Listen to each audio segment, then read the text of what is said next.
noite, graça e paz.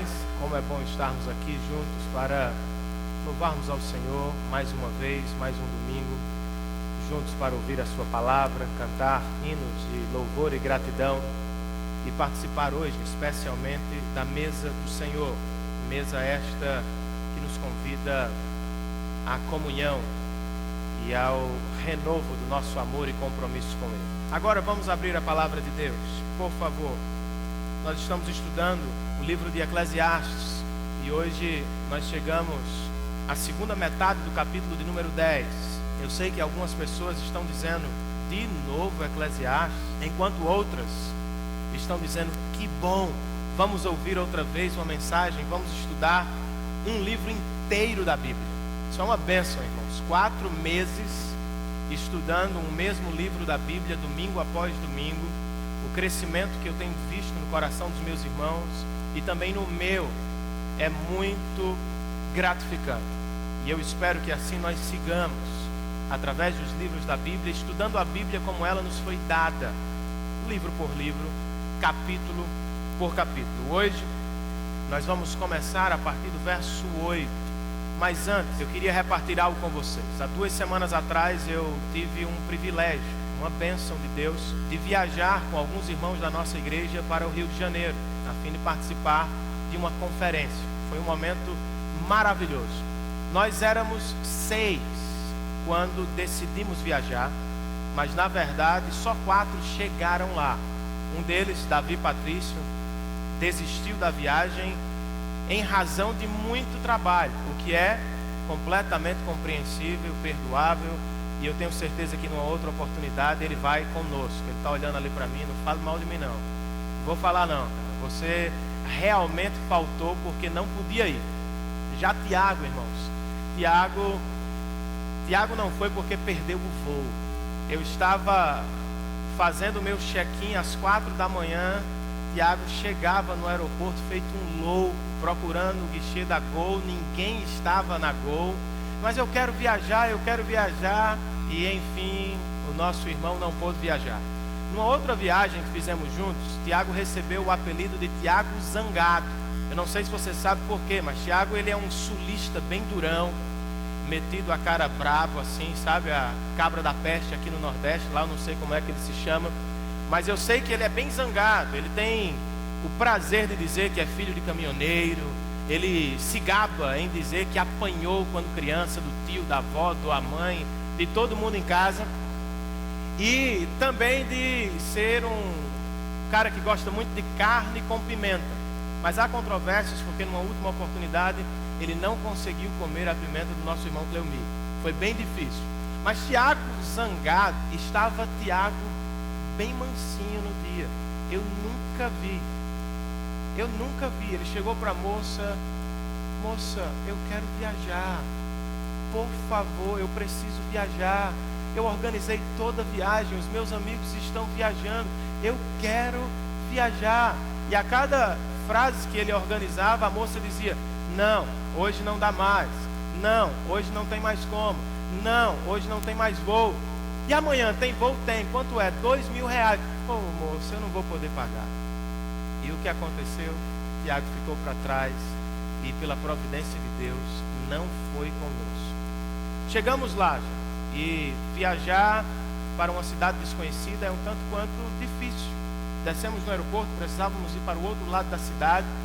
E como chegar ao local de hospedagem, como chegar ao local da conferência se nós não conhecemos bem o Rio? E aí aqueles que são mais atualizados, gostam de tecnologia, estão pensando GPS, iPhone e tantas outras coisas que você poderia usar, mas ninguém tinha isso. Como é que a gente vai do aeroporto à Barra? Conhece aquele ditado, quem tem boca vai a Roma? Quem tem Edilson vai a qualquer lugar do Rio de Janeiro. Quem tem Marco Teles, um outro que estava conosco, chega em qualquer lugar do Rio. Marco Teles logo descobriu um ônibus que saía do aeroporto e nos levava à Barra da Tijuca. Eu não conhecia. Entramos no ônibus, chegamos ao bairro da Barra, descemos. E agora, para onde vamos? Temos o endereço, mas não sabemos onde a igreja fica. O nosso irmão Edilson entra no táxi e descobre o caminho até o nosso lugar de hospedagem, mas também descobre que era quase parente do taxista. O nome do rapaz era quase Edilson. E aí ele se empolgou, gente. Eu disse para vocês semana passada, ele me constrange e me dá muito orgulho, porque ele é um evangelista nato. Mas o dia de Edilson, pelo menos naquele dia, foi, se eu posso chamar assim, eu chamaria de evangelismo agressivo. O taxista está nos levando para o nosso destino e Edilson constantemente perguntava: está longe? Está longe? Está longe? E o cara disse: olha, tem alguns quilômetros. Ele disse: então eu vou pregar para você. Você precisa aceitar Jesus. Jesus é a melhor coisa da vida. E ele foi se empolgando, se empolgando, se empolgando. Daqui a pouco ele estava batendo no banco do motorista com força. Você tem que aceitar, você tem que aceitar. E o cara dirigindo assim, ó. De repente, irmãos, eu conheço o Edilson há 3 anos, eu conheço parte de sua vida. Mas em 2 minutos, ele contou mais de sua vida ao cara do que eu conheço em 3 anos. E eu não sabia disso, Edilson. Marco Teles, coitado, de um lado, eu do outro, e ele aqui pregando para o cara. E aí de repente ele começou a falar de coisas que eu não queria ouvir. Marco Teles olhou para mim e disse: será que isso é verdade, Renan? Pelo amor de Deus. Tá bom, Edilson. Batemos nas costas dele: tudo bem, Edilson, está tudo bem. Jesus é muito bom, ele já restaurou a sua vida, está resolvido. Enfim, chegamos ao lugar de hospedagem com muita dificuldade e com um evangelismo agressivo. Depois disso, fomos para o lugar da conferência. E aí Marco Teles foi pedir uma referência, né? E me desculpem os cariocas, mas foi hilário. Marco Teles chega para um cara que está passando na rua, nunca nos viu na vida: ô moço, onde é que fica o endereço tal e tal? O endereço tal e tal fica lá, pi, pi, pi, pi, pi. Irmãos, eu fiquei assim, ó, como é que ele fala assim com a gente? E aí Marco Teles começou a rir, e ele insistiu no palavrão, ele insistiu no vocabulário. Eu disse: tudo bem, irmão, tudo bem, nós já entendemos. Não precisa continuar. Os 2 taxistas que nós pegamos para ir para o local também falaram as mesmas palavras. E um deles, depois de rodar uns 30 minutos, eu acredito eu, passando a mão no nosso dinheiro, chegou ao lugar de destino com um débito de R$45 na nossa conta. Um negócio de 10 minutos, R$45. Mas isso é o que você vive quando você não conhece a cidade. Concorda comigo? Você paga mais caro, você é enrolado, você recebe direções erradas e coisa do tipo. Porque não é fácil viver numa cidade que você não conhece, se movimentar numa cidade que é desconhecida. Para mim, gente, a vida é muito assim. Muitas vezes ela se parece com uma cidade desconhecida. Você não sabe o que vem na próxima esquina da vida. Você nem sempre sabe como sair desta situação, avenida tal, para chegar a outra situação, rua número tal. Nem sempre na vida você sabe como chegar onde você quer chegar. E aí o que é que você faz? Você pede ajuda, conselhos. Como fizemos com os cariocas que vivem no Rio, nós precisamos consultar alguém que sabe mais sobre a vida do que nós. E este capítulo, esta última parte de Eclesiastes 10, tem a ver com isso. Salomão é alguém que está nos últimos dias de vida, já viveu de tudo e conhece muito bem o que é a vida real, o que ele chama de vida debaixo do sol. Aqui ele está interessado em nos ajudar a viver bem, apesar das dificuldades. E é esta pergunta, como viver bem, que o texto de hoje vai nos responder. E eu queria ler com vocês Eclesiastes capítulo número 10, verso 8, ou a partir do verso 8. Na versão que eu tenho em mãos, o texto diz assim, gente, é a NVI, nós usamos costumeiramente aqui: quem cava um poço, cairá nele. Quem derruba um muro, será picado por uma cobra. Quem arranca pedras, com elas se ferirá. E quem racha lenha, se arrisca. Se o machado está cego e sua lâmina não foi afiada, é preciso golpear com mais força. agir com sabedoria assegura o sucesso. Se a cobra morder antes de ser encantada, para que servirá o encantador? As palavras do sábio lhe trazem benefício, mas os lábios do insensato o destroem. No início, as suas palavras são mera tolice, mas no final são loucura perversa. Embora o tolo fale sem parar, ninguém sabe o que está para vir. Quem poderá dizer a outrem o que lhe acontecerá depois? O trabalho do tolo o deixa tão exausto que ele nem consegue achar o caminho de casa. Pobre da terra, cujo rei é jovem demais e cujos líderes fazem banquetes logo de manhã. Feliz é a terra cujo rei é de origem nobre e cujos líderes comem no devido tempo para recuperar as forças e não para embriagar-se. Por causa da preguiça, o telhado se enverga. Por causa das mãos indolentes, a casa tem goteiras. O banquete é feito para divertir e o vinho torna a vida alegre.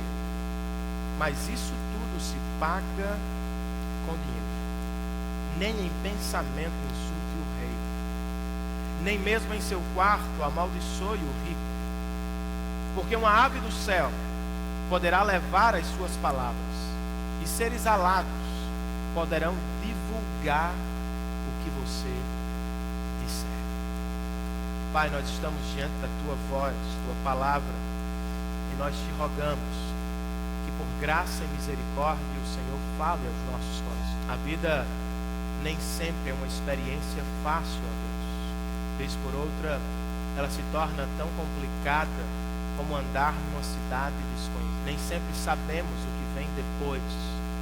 Nem sempre estamos preparados para enfrentar o que está por vir. Ajuda-nos, ó Deus.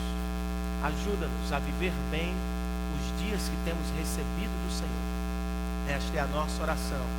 Em nome e por amor de Jesus. Amém e amém. Queridos, nas últimas semanas nós temos estudado com Salomão sobre a vida como ela é, ou sobre a vida debaixo do sol. Salomão não é um idealista, Salomão não vive no mundo da ilusão. Salomão não é um neopentecostal que tenta se esquivar das realidades duras da vida. Nas últimas semanas, Salomão nos disse, por exemplo, que a vida é repleta de adversidades. Ele nos disse também que a vida é paradoxal, ou seja, muitas vezes ela é o oposto do que gostaríamos que ela fosse. Ele nos disse ainda que parte da nossa vida é experimentada ou vivida diante ou nas mãos de homens poderosos e pecadores. Acima de tudo, ele nos disse que a vida é breve e que um dia todos nós encontraremos um destino comum, a morte. Mas no mesmo capítulo 9 que ele disse que a morte tem um encontro certo conosco, ele também disse que enquanto a vida há esperança, enquanto a vida há possibilidade de mudança, há possibilidade de acertos, há possibilidade de correção, porque ele sabe que apesar do encontro certo com a morte, a vida será experimentada debaixo do sol como ela é, cheia de adversidades e de dificuldades. Ele trata nestes capítulos de nos falar sobre como viver em meio a todas as dificuldades da vida. Hoje nós chegamos à segunda metade do capítulo 10 e ele ainda está interessado em nos ajudar com esta pergunta: como viver bem no mundo assim? No mundo que parece uma cidade desconhecida, no mundo que é cheio de adversidades, cheio de surpresas ingratas, cheio de calamidades e de duras realidades. Durante todo o capítulo 10, na verdade, ele está respondendo esta pergunta. Mas ele o faz de maneira não tão fácil. Por quê? Porque boa parte do capítulo 10 é misturada, ou seja, ele não fala apenas usando uma linguagem ou um estilo literário. Aqui você tem provérbios, aqui você tem máximas, aqui você tem reflexões, aqui você tem exortações. Não é como das outras vezes que ele nos dá uma observação e depois uma conclusão lógica do que aprendeu. Aqui ele mistura muita coisa. E aí, um dos estudiosos que eu estou consultando regularmente, o Dr. Philip Ryken, vai dizer que muito da vida é assim, misturada. Nem sempre nós fazemos as certas conexões, ou nem sempre sabemos como ligar os fatos da nossa vida. Estamos vivendo isso, daqui a pouco vamos viver algo totalmente contrário. Mas apesar da diferença, ou das diferenças literárias, em tudo isso ele está chamando a nossa atenção para uma vida boa debaixo do sol. Como é que nós podemos viver bem, sendo a vida como ela é, cheia de dificuldades? A grande mensagem dessa segunda metade do capítulo 10 é: para viver bem, nós precisamos escutar a sabedoria de Deus. Assim como o carioca me ajudou, apesar da linguagem, a chegar a determinado lugar na sua cidade, o autor da vida, conhecedor de tudo antes que tudo existisse, sabe e pode me ajudar a caminhar por esta experiência. A pergunta que eu faço hoje a Salomão é: por que eu deveria ouvir a sabedoria de Deus? Por que devo eu levar a sério os conselhos da sabedoria? E Salomão vai nos oferecer 3 respostas para esta pergunta, e todas elas vão nos apontar para o como viver bem debaixo do sol. Primeira resposta, na verdade vou tratar como conselhos. Primeiro conselho de Salomão, ou da sabedoria de Deus em Salomão. Primeiro conselho: escute a sabedoria de Deus, pois ela nos assegura o sucesso da vida. Escute a voz de Deus, leve a sério o que Deus tem a dizer, pois ela nos assegura o sucesso da vida. Nós não começamos no verso 8, é claro, o texto começa um pouco antes. Na última semana o professor Leonardo nos mostrou algumas coisas do parágrafo anterior. Nos versos 4 a 7 do capítulo 10, Salomão nos mostra o mundo de cabeça para baixo. Como assim, Renan? Ele nos apresentou sábios em posição de servos e servos na posição de sábios. Ele nos mostrou príncipes andando a pé e escravos ou servos andando a cavalo. Salomão está dizendo: o mundo muitas vezes fica desorganizado ou de cabeça para baixo. Por que isso acontece? No verso 5 ele diz: isso é um erro cometido por um governante tolo. Colocar tolos no lugar dos sábios e os sábios no lugar dos tolos. Qual é a conexão com o que vamos estudar hoje? A conexão é esta: o mundo fica de cabeça para baixo não apenas no âmbito político, administrativo, público. O mundo fica de cabeça para baixo no âmbito pessoal muitas vezes.